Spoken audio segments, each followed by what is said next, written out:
Sebelumnya kami dari kelompok 8 ingin menjelaskan materi tentang polimer. Sebelumnya perkenalkan, nama saya Mika Lestari, nama saya Widya Amelia, Nama saya Fadli Hashim. nama saya Siti Hafifah. Nama saya Bisra Lapi. Akan menjelaskan pengertian polimer. Polimer adalah senyawa yang besar dan terbentuk dari hasil penggabungan sejumlah unit molekul yang kecil monomer.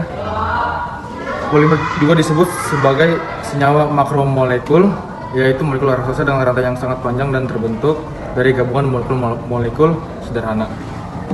Ada penggolongan polimer. Berdasarkan asalnya, ada polimer alam, yaitu polimer yang tersedia secara alami di alam. Ada juga polimer semi sintesis, yaitu polimer yang diperoleh dari hasil modifikasi polimer alam dan bahan kimia. Yang ketiga, yang selanjutnya yaitu polimer sintesis, yaitu polimer yang terdapat di alam tetapi disintesis atau dibuat monomernya dalam reaktor di industri. Yang selanjutnya ada berdasarkan kegunaannya, yaitu A. Polimer yang dimanfaatkan sebagai serat. Yang kedua, polimer yang dimanfaatkan untuk plastik. Kemudian ada faktor yang mempengaruhi sifat polimer. Yang pertama, panjang rantai jumlah monomernya. Yang kedua, susunan rantai satu terhadap lainnya. Yang ketiga, tingkat penggabungan pada rantai. Yang keempat, gugus fungsi pada monomer. Yang kelima, ada ikat silang. Yang keenam, ada penambahan zat adiktif.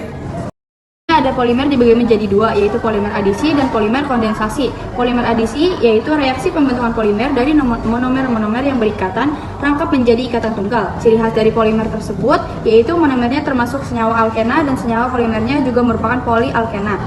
Polimerisasi kondensasi yaitu reaksi yang terjadi jika dua atau lebih monomer sejenis atau berbeda bergabung membentuk molekul besar sambil melepas molekul-molekul kecil seperti H2O, NH3, dan HCl.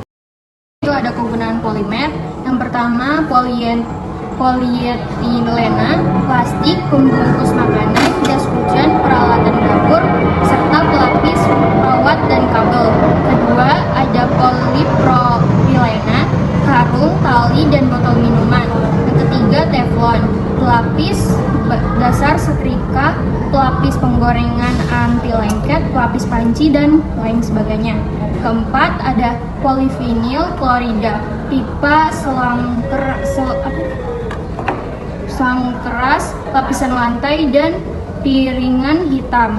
Kelima, ada polimer akrilat, lampu belakang mobil, kaca jendela pesawat terbang. Keenam, karet sintesis, bahan pembuatan dan ban mobil. Ketujuh, polifenil etena, genting, cangkir, mangkuk, dan mainan. Selanjutnya ada dampak penggunaan polimer. Yang pertama, polimer yang dibuang ke lingkungan sulit terurai. Yang kedua, gugus atom yang terlarut dalam makanan akan masuk ke dalam tubuh sehingga dapat menyebabkan kanker. Contoh polimer dalam kehidupan sehari-hari, yang pertama yaitu ada nasi. Nasi termasuk dalam kategori polimer karena mengandung amilum yang merupakan polimer glukosa. Amilum dalam karbohidrat kompleks yang terdiri dari rantai panjang unit glukosa yang terikat bersama. Ketika nasi dimasak, amilumnya mengalami glutinisasi yang dimana molekul-molekul tersebut membentuk jaringan yang lebih padat dan menyerap air sehingga memberikan tekstur yang lembut dan kenyal pada nasi yang dimasak. Dalam pencernaan, enzim-enzim di dalam tubuh memecah amilum menjadi molekul-molekul glukosa yang lebih sederhana, yang kemudian diserap oleh tubuh sebagai sumber energi. Karena struktur yang kompleks dan mengandung banyak glukosa yang terikat bersama, amilum dapat dianggap sebagai polimer yang penting bagi fungsi tubuh manusia. Sehari-hari yaitu karet. Karet alam dapat ditemukan dalam getah pohon karet dan terdapat polimer polisofena. Sementara itu karet sintetis juga terbuat dari polimer sintetis seperti polibutadiena, tirenbutadiena, dan kloropena. Polimer dalam karet memberikan sifat elastis yang unggul. Molekul-molekul panjang dalam polimer mengizinkan karet-karet untuk meregang saat ditarik dan kembali ke bentuk semula setelah bebas dari tekanan. Disebabkan oleh ikatan yang fleksibel antara rantai-rantai polimer yang memungkinkan karet untuk kembali ke bentuk asalnya setelah diberikan gaya. Selain itu, struktur polimer dalam karet memberikan kekuatan ketahanan kebutuhan dalam berbagai aplikasi, mulai dari ban mobil, hingga produk-produk karet lainnya.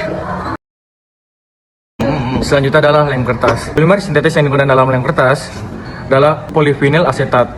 PVA memiliki sifat perekat yang kuat dan fleksibel, sehingga cocok untuk digunakan dalam lem kertas. Ketika lem ini diterapkan ke permukaan kertas dan mengering, polimer PVA membentuk ikatan yang kuat antara kertas, membuatnya melekat secara efektif. Polimer alami seperti amilosa yang merupakan komponen utama pati dalam tanaman juga dapat digunakan sebagai bahan dasar untuk lem kertas alami. Dalam hal ini, sifat adhesif polimer membantu menyatukan dua permukaan kertas. Selanjutnya itu botol plastik. Botol plastik ini terbuat dari polimer seperti polietilen, polipropilen, atau polietilen tereftalat.